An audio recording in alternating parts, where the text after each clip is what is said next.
자, 오늘은 경전 공부의 세 번째 수업이 됩니다.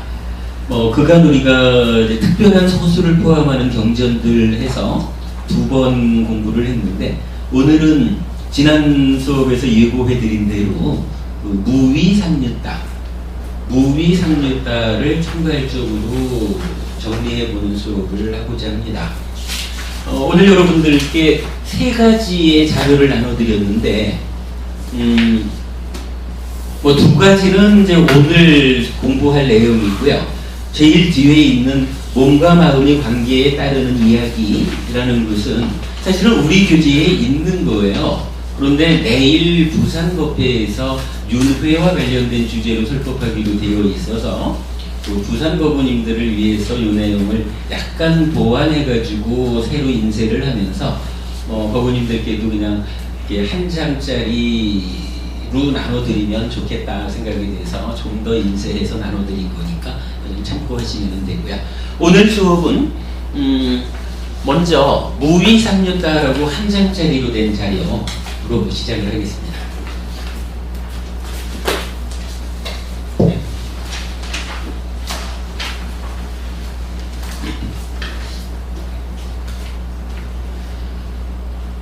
무위상류다는 총 44개의 경전으로 구성이 되어 있어요.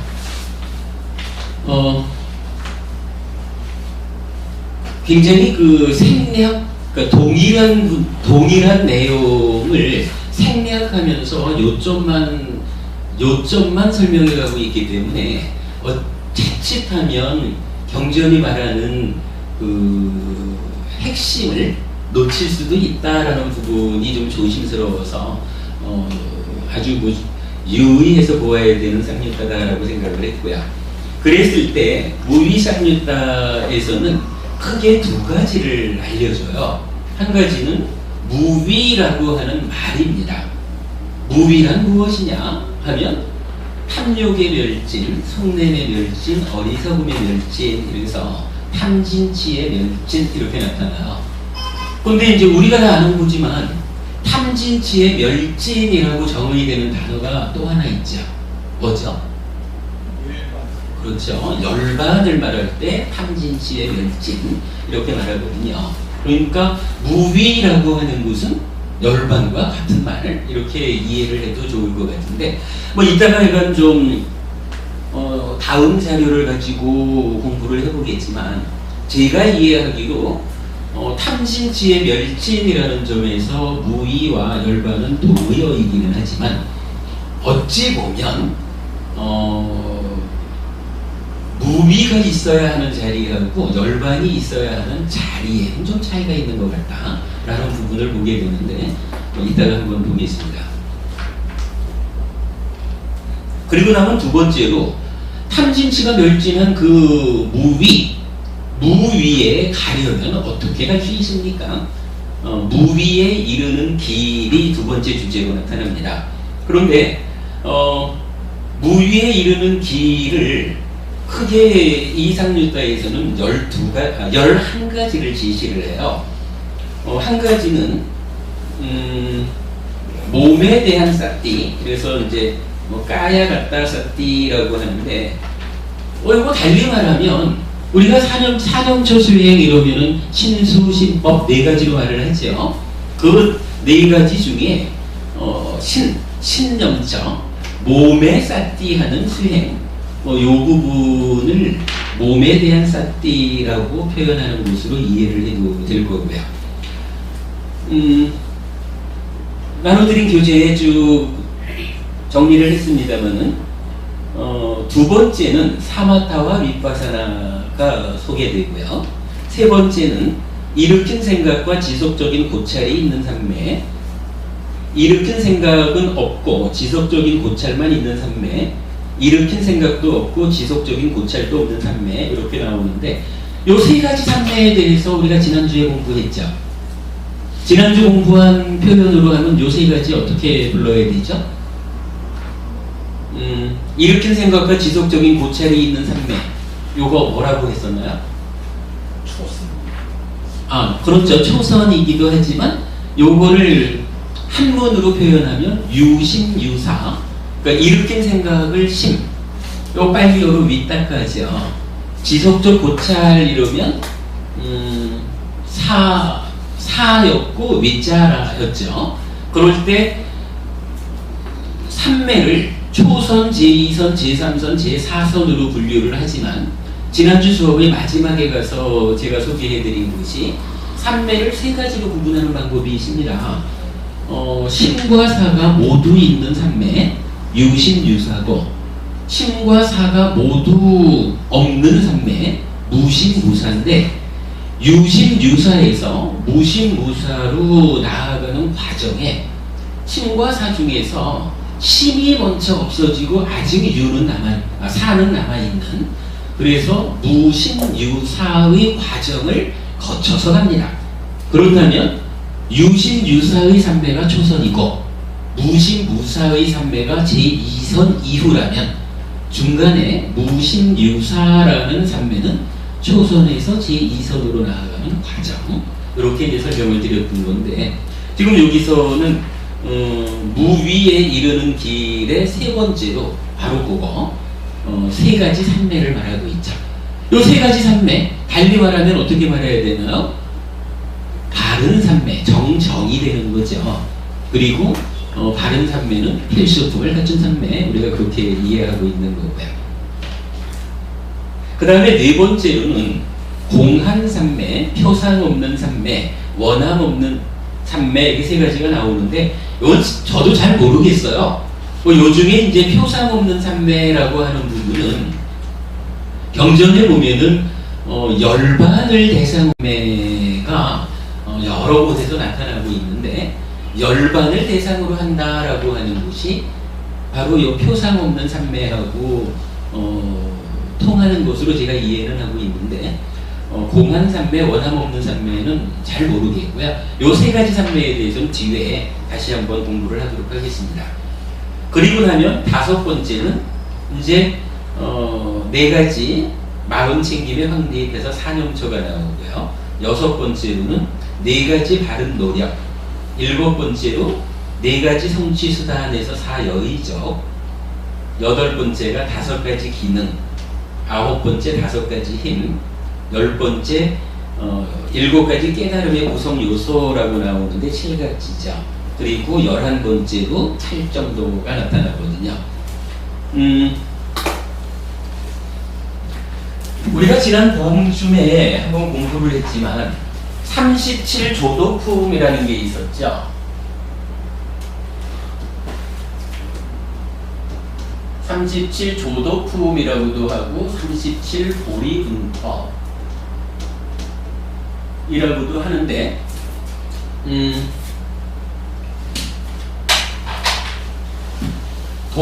즉 깨달음으로 나아가는데 도움되는 거, 이런 의미이기도 하고, 그런가 하면 보리, 깨달음의 분, 깨달음 편에 있는 거, 이렇게도 이제 설명을 하거든요. 그런데 요 37조도품이 어떻게 구성이 되어 있냐 하면, 첫째로는 사념처. 사념처 하면 신수신법이죠.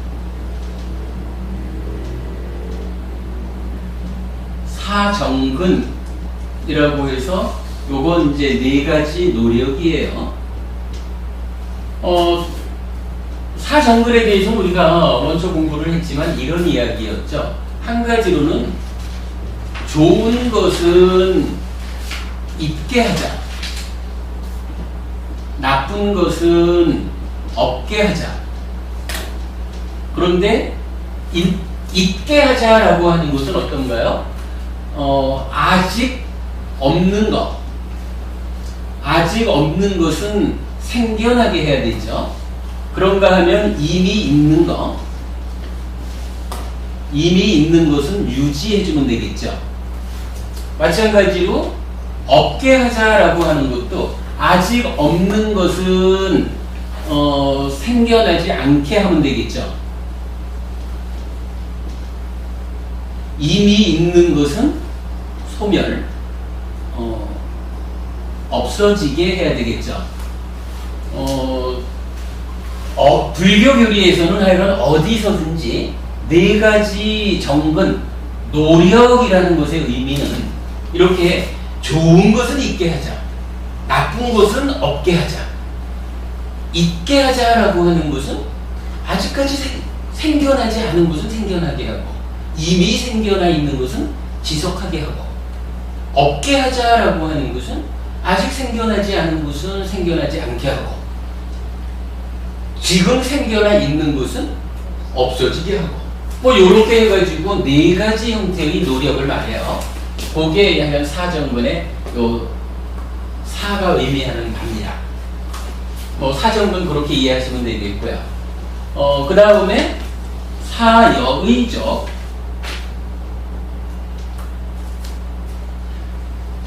사여의적이라고 해서 요거 뭐 성취수단 이러는데,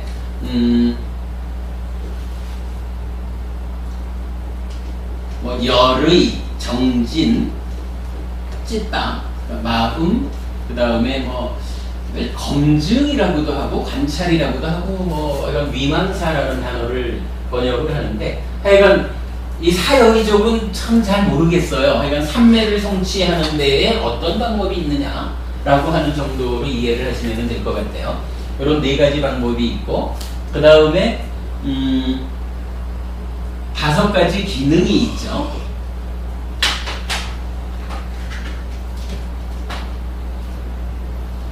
오근 5가지 기능. 5가지 기능이라고 말할 때 요거 뭐 우리가 수도 없이 말하는 거지만 믿음, 정진, 사티, 사마디, 판냐.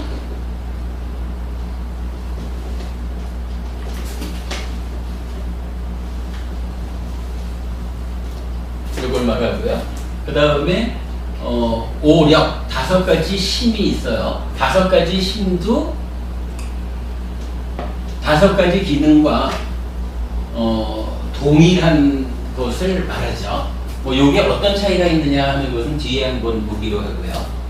그 다음에 오력에 이어서 칠각지라고 하는 게 있어요. 5가지 깨달음의 7가지 깨달음의 구성 요소라고 말하는데, 요게 이제 싹디를 말하는 염각지, 택법각지라고 하는 게 있고, 정진각지가 있고, 시각지, 경안각지,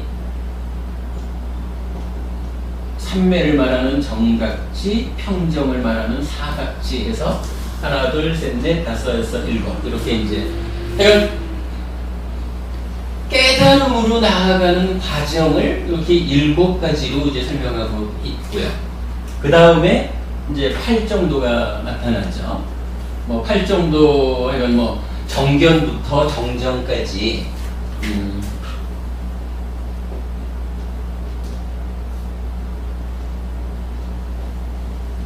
이렇게 이제 나타나고 있는데, 지금 여기 11가지 중에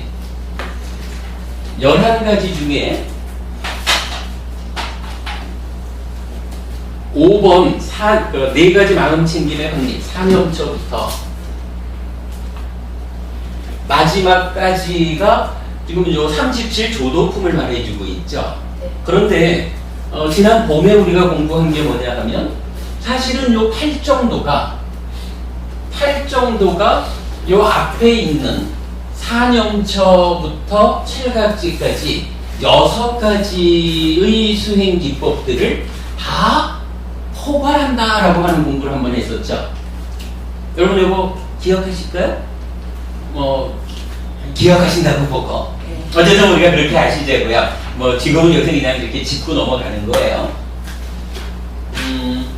불교 수행은 결국 8정도 이렇게 말을 해야 될 텐데, 8정도라고 하는 것은 사념처, 사정근, 사여의적, 오근, 오력, 칠각지라는 즉 37조도품을 구성하는 앞에 6가지를 다 포괄해가지고, 그러니까 이것들을 다 모아놓으면 8정도가 된다. 이런 의미로 이제 이해하시면 되겠죠.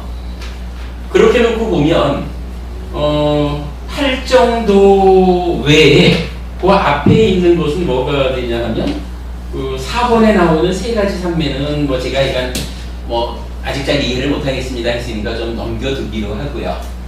그 바로 앞에 있는 세 가지 산매가 있죠. 유심유사, 무심유사, 무심무사. 요 세 가지 산매는 무엇을 의미하나요? 사실은 여기 정정 8정도를 구성하는 8가지 중에 앞에 7가지 정견부터 정념까지를 우리가 뭐라고 부르느냐 하면 필수품이라고 부르잖아요. 그래서 8정도의 완성인 정정은 정견 내지 정념을 필수품으로 하는 산매다. 그래서 그 7가지의 필수품을 갖추고서 성취되는 산매야말로 바른 산매다. 이렇게 표현하는 거죠. 그리고 이 정정을 말할 때 지난주 우리 공부한 거지만 이 정정이 어떻게 구성이 됐나요? 사선, 4가지 산매가 있었죠. 그래서 초선, 제2선, 제3선, 제4선의 4가지 산매가 있었던 거죠. 그리고 이 사선을 좀 다르게 분류를 해보니까 초선은 뭐 어떻게 됐나 하면 유심유사였고 제2선 이후는 모두 무심무사였죠. 그리고 유심유사에서 무심무사로 가는 요 중간 단계를 말하면 그러니까 심과 사가 동시에 사라지는 것이 아니라 일단 심, 윗다가 일으킨 생각이 먼저 소멸하고 그 다음에 사, 윗자랑 지속적 고찰이 소멸한다. 이래서 무심유사가 있었죠. 요 중간에. 그래서 요렇게 세 가지로 산매를 설명했다 이랬는데 지금 여기서 말하는 3번은 바로 8정도의 정정에 해당하는 사선의 다른 표현 이렇게 볼 수가 있죠. 그러면은 4년초부터 7각지까지도 8정도에 포괄되지만 따지고 보면 세 가지 산매도 정정의 의미로서 8정도에 속하는 것 이렇게 볼 수가 있겠죠.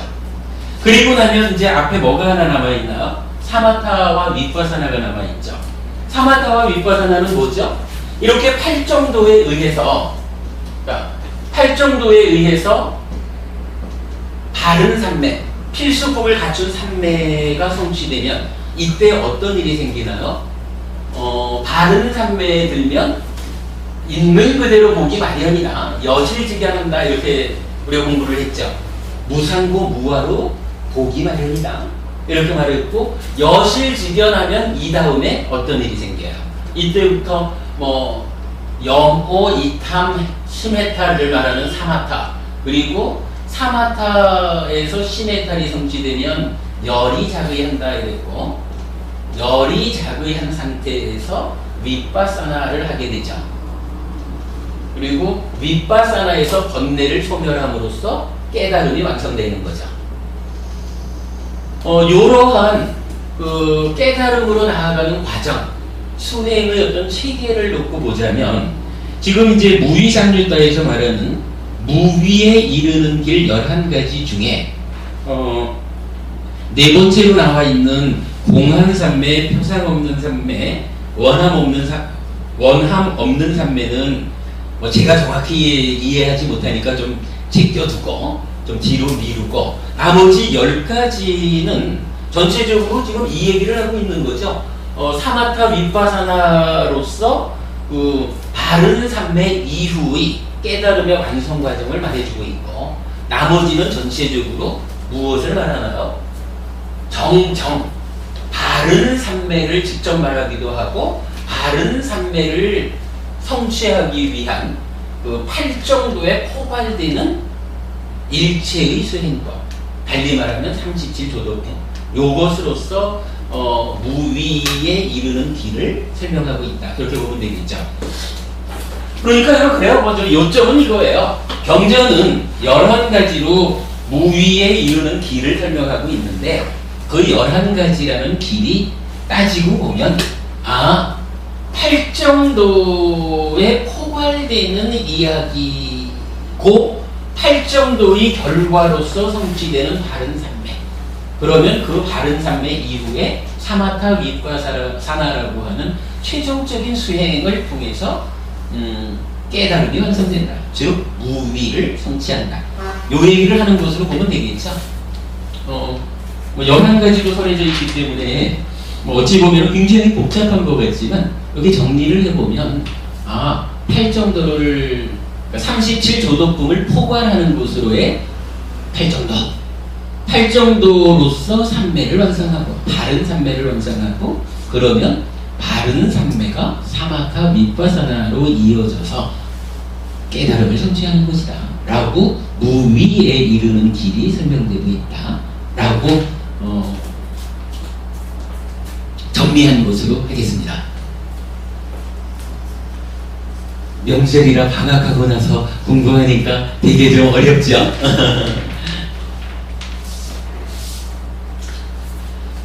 자, 일단 무위상류대는 가장 큰 이야기가 바로 요거 두 가지입니다. 무위는 무엇입니까? 탐진치의 멸진입니다. 탐진치가 멸진한 그 무위에 이르는 방법, 무위에 이르는 길은 무엇입니까? 라고 하니까 11가지로 설명됐지만 결국은 팔정도와 사마타 위파사나 이렇게 그 길을 설명해주고 있다라는 것. 그리고 나면 그 다음에 무위상류타에서 엄청 큰 비중을 가지고 소개하는 것이 뭐냐면 무위에 동의어가 나타나요. 동의어가 32가지가 나타나는데 우리 교재 360쪽을 한번 보겠습니다.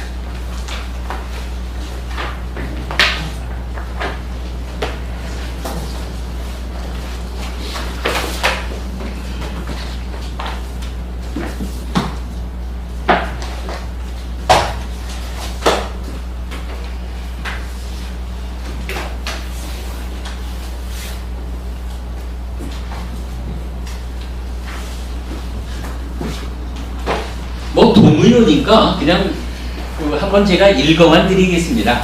자, 360에서 361 두 페이지에 걸쳐서 있는데 열반의 동의어들 무위상류타에 나타나는 무위 아상카타의 동의어들 이랬어요. 첫째로 아상카타 요게 바로 무위죠. 무위라고 번역이 되었고 두 번째가 아나타 기울지 않음 의미예요. 요거 먼저 우리가 늘 말하는 거지만 동쪽으로 기운 나무 밑동을 자르면 어디로 쓰러집니까? 이럴 때 기운 대로 쓰러집니다. 이제 이렇게 표현을 하는 거지만 이러한 그 무위라고 하는 것은 뭐 이리저리 어디 치우쳐 기울지 않는다는 얘기예요. 뭐 똑바로 서 있다 이렇게 봐야 될까요? 그냥 기울지 않음.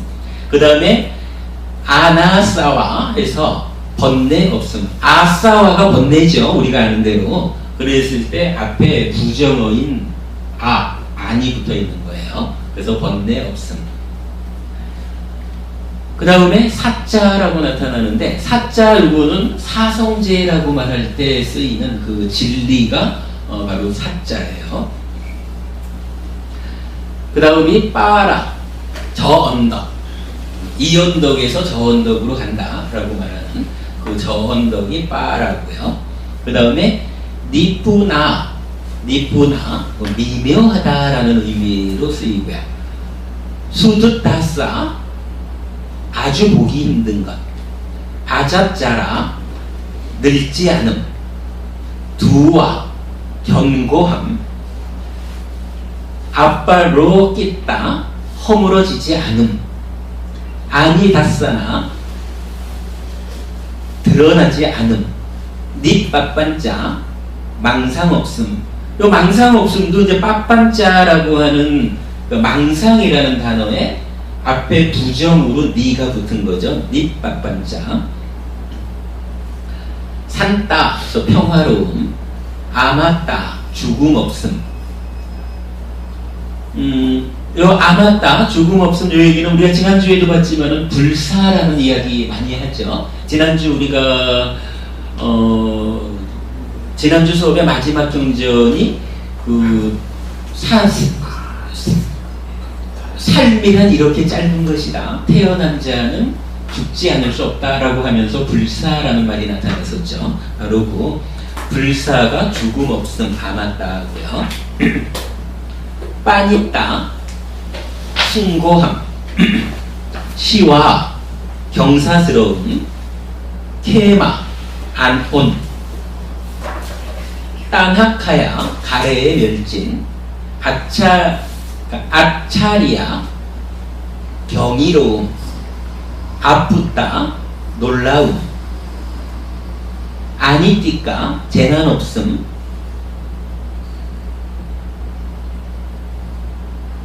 아니띠까 담마 재난 없는 법. 그 다음에 니빠나 이러면은 뭐 우리가 가장 많이 아는 거죠. 열반 자체가 니빠나 그렇게 되죠. 그 다음에 아부야 빠짜 병 없음 위라가 탐욕의 빛바램 습디 청정 무띠 벗어남 아날라야 집착 없음 디빠 섬 레나 의지처 따나 피난처 사라나 비의처 빠라야나 도피안 이렇게 해서 32개의 동의어가 나타나요. 이 동의어는 일단은 뭐 이건 불교 공부를 하면서 뭐니 해도 우리가 최종적으로 도착하고자 하는 그 자리 열반이죠. 이 열반을 경전에서 직접적으로 탐진치 없음이라고 하는 정의를 함께 씀으로써 무위라는 말과 함께 지금 소개를 하고 있는 거죠.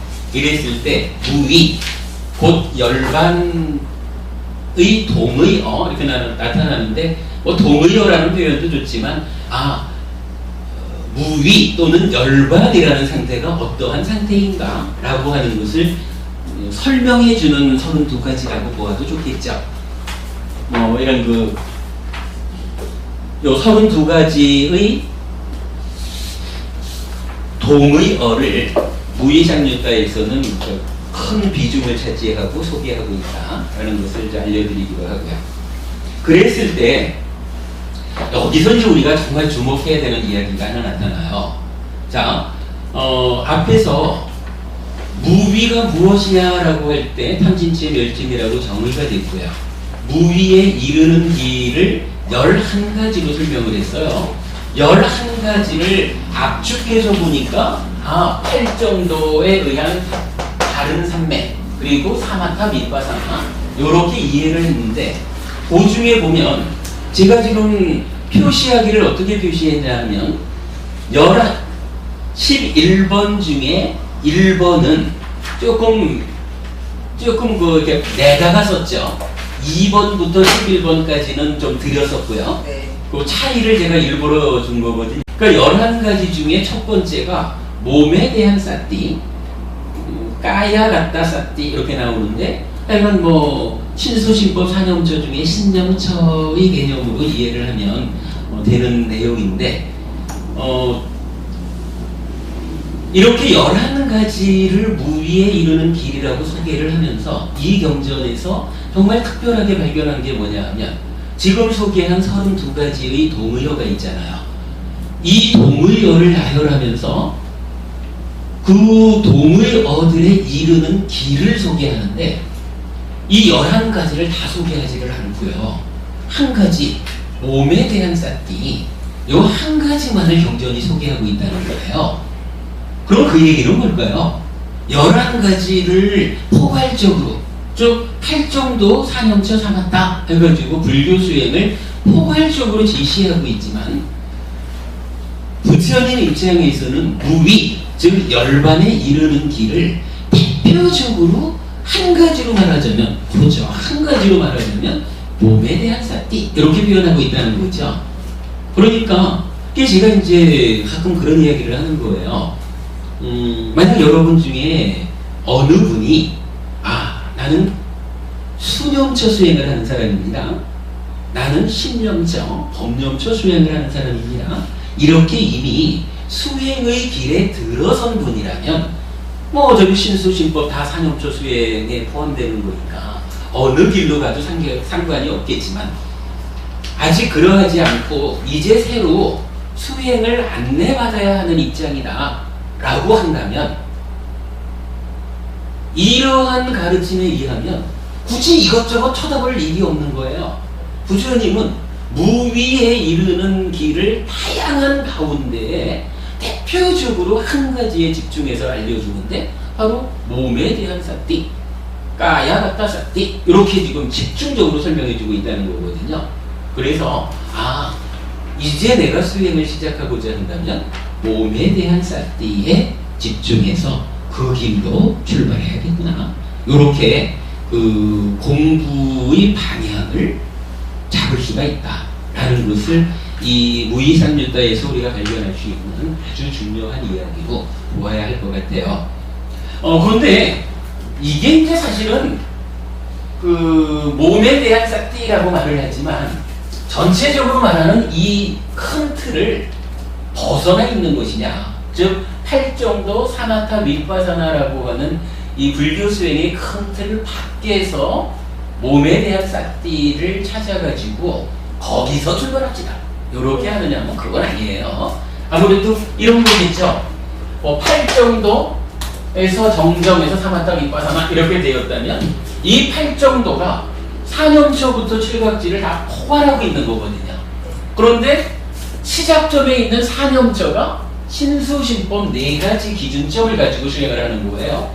그 중에 신념처라고 말한다면 이 신념처 달리 말하면 뭐죠?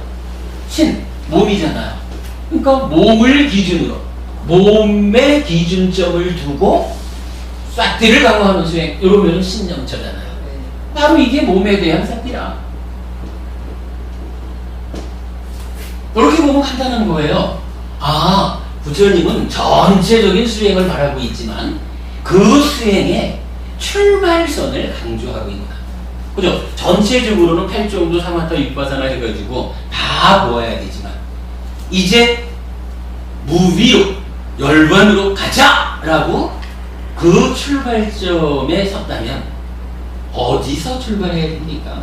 바로 이 전체 수행의 시작 자리에 있는 사념처, 그 사념처 신수신법 중에 부처님은 특히 4가지 중에서도 몸에 대한 사띠, 신념처를 강조하고 있다. 몸에서 출발해라. 이런 의미로 이해를 하면 되겠죠. 그러니까 팔정도 사마타 윗바사나라고 하는 수행의 큰 틀 밖에서 몸에 대한 사띠가 제시된 게 아니라 그 틀 안에서 어디서 출발할 것입니까? 이 부분을 설명해주고 있다라는 것을 알기로 하고요. 그런가 하면 우리가 지난주에 본 거지만 이 사념초 수행이 어디까지를 가나요? 사념초 수행이 결국은 그렇죠. 이런 이야기죠. 정정, 바른 삼매라고 하는 것은 2가지 필수품을 갖춘 삼매잖아요. 2가지 필수품이 뭐냐 하면 한 가지는 업의 제어고 또 한 가지는 삼매의 성취잖아요. 그런데 업의 제어도 어떤 식으로 하냐 하면 우리가 늘 깨어 있어가지고 내가 하는 이러한 행동이 타당한가? 라고 싹띠해가지고 내가 지금 올바른 행위가 아니구나 라고 하면 돌아가는 거잖아요. 사실은 업의 제어라는 것도 어떠한 방법에 의해서 업을 제어합니까? 라고 하면 사념처에 의해서 하는 거예요. 싹띠에 의해서. 그런가 하면 삼매를 성취하는 것도 어떻게 하나요? 앉아서 싹띠죠. 몸에서 몸을 놓치지 않고 관찰하며 머뭅니다. 어떻게? 아따삐 쌈빠져노 싹띠마 해서 이렇게 나오잖아요. 삼매를 성취하는 것도 사념처거든요. 결국 바른 삼매, 필수품을 갖춘다라고 할 때 이 2가지를 갖추는 구체적인 방법이 뭡니까 하면 이게 결국 사념처거든요. 그래서 사념초를 통해서 업을 제어하고 삼매를 성취하면 그렇게 성취된 삼매가 바른 삼매란 말이죠. 그런데 이 바른 삼매가 한 가지만 있느냐 하면 그게 아니죠. 요 바른 삼매가 초선, 제2선, 제3선, 제4선 네 가지로 제시되잖아요. 그러면은 이게 수행의 진행에 따라서 초선을 가는 것도, 초선이라는 것도 바른 삼매의 하나니까 초선을 성취하는 거 누가 하냐면 사념초당이죠. 그런가 하면 제4선이라는 것도 동떨어진 무언가요? 아니죠. 바른 삼매의 한 가지잖아요. 그러니까 제4선도 누구의 힘에 의해서 가느냐? 사념초의 힘에 의해서 가는 거죠. 뭐 그렇게 이해를 하면 뭐 자연스럽게 정정이라고 하는 이것이 사념초의 힘에 의해서 가는 거구나. 그렇다면 사념초에 의해서 정정을 만드는데 부처님은 그 가운데 사념초, 즉 신수신법 중에서도 몸에 대한 삿대를 적극적으로 권장하고 있다. 그러면 몸에 대한 삿대에 의해서 어디까지를 갑니까? 정적, 즉 궁극적으로 제4선까지를 가는 겁니다. 이 얘기죠. 그리고 나는 뭐냐면 정정에 이어지는 곳으로 과정이 있지만 사마타 윗바사나 요 과정이 이어지는 거죠. 뭐 이렇게 해서 우리가 수행의 틀을 본다면 몸에 대한 삿띠가 무위에 이르는 길입니다 라고 부처님이 안내해주는 그 길은 바로 이러한 수행 전체의 틀 가운데서 출발을 어떻게 할까요? 수행의 출발을 몸에서 시작하십시오. 이렇게 안내해주는 것이다 라고 이해할 수가 있겠죠. 자, 거기까지를 내가 본 것으로 하겠습니다. 자, 무위상유타의 중심되는 내용은 첫째로 무위가 무엇입니까? 탐진치의 멸진입니다. 둘째로 무위에 이르는 길이 11가지가 있습니다. 압축해서 말하면 8정도 수행에 의해서 바른 삼매를 그 이후에 사마타 윗바사나라는 수행의 책입니다. 그런데 요거 더 압축해서 말하면 몸에 대한 삿띠 신념처 수행으로서 가십시오. 요것을 강조하고 있다. 그 가운데 무위의 동의어 32가지가 나타나는데 요 동의어라는 것은 좀 무위 또는 열반이 무언가 하는 것을 설명해 주는 것으로의 동의어 이렇게 이해를 하자라고 이제 말씀을 드린 것으로 하겠습니다. 그리고 나면 나눠드린 교재에서는 몸에 대한 삿띠를 설하는 주요 경전에서 6동물에 대한 비유의 경이 있고 안구따라 니까야 하나의 몸 중에 제21장이 몸에 대한 삿띠품으로 해서 짧은 경전이지만 70개의 경전이 연결되어 있어요. 그리고 나면 세 번째로 몸에 대한 삿띠를 아예 경 이름으로 하는 마치마니까야 119번 경도 있고요. 요 세 가지에 대해서는 다음 주에 좀 더 알아보도록 하겠고요. 다음 주부터 한 주간에는 좀 어려울 것 같고 2주를 써가지고 이 몸에 대한 삿띠 경은 이제 마치마니까야 119번 경인데 사실은 지금 요게 무위에 이르기 위한 수행을 안내하는 경전이거든요. 그런데 사부니까야 전체를 통틀어 볼 때 수행과 관련해 가지고 우리가 꼭 함께 공부해야 되는 경전을 저는 6가지를 뽑아봤어요. 그 6가지가 뭐 첫 번째는 기본적으로 여러분 우리가 늘 말하는 대념처경이 있죠. 대념처경은 디가니까야의 22번째 경이에요. 그런가 하면 대념처경 하나를 제외하고는 5가지 경전이 마찌마니까야에 속해 있어요. 뭐 어찌 보면은 이제 우리가 지금 공부하자고 하는 마찌마니까야에 소속한 5가지의 경전을 대략적으로나마 먼저 보고 가야 되겠다. 왜? 무위상유타에서 말하는 이 수행이라고 하는 무위에 이르는 길 이 부분을 시작하는 자리에서 대충이나마 경전들은 이러이러하게 수행을 안내하고 있습니다 하는 것을 짚어야 되겠다 하는 측면에서 다음 주하고 그 다음 주 2주간에 걸쳐서 요 경전들 몇 개를 대략적으로나마 소개하려고 합니다. 아무튼 수행을 설하는 대표 경전은 대념처경 말고 이제 두 번째로는 대념처경에서 대차만 빼면은 염처가 돼요. 염처경인데 요거 맞지만 이까야 10번경이에요. 근데 사실은 요 염처경은 대념처경하고 거의 똑같아요. 대념처경은 이 신수신법의 법념처 중에 사성제란 이런 것이다 라고 설명해주는 내용이 나타나는데, 염처경에는 그 사성제를 설명하는 내용만 빠져 있어요. 그러니까 대념처경하고 염처경은 사성제의 부분만 배제하고 나면 똑같은 경전이다 라고 이제 알면 되고요. 그 다음에 이제 세 번째로는 지금 말하고 있는 몸에 대한 삿띠경 요 부분이고요. 네 번째로는 우리가 늘 함께 말하는 거지만 아나파나사띠 숫다, 즉 들숨 날숨에 삿띠 하는 경이죠. 그리고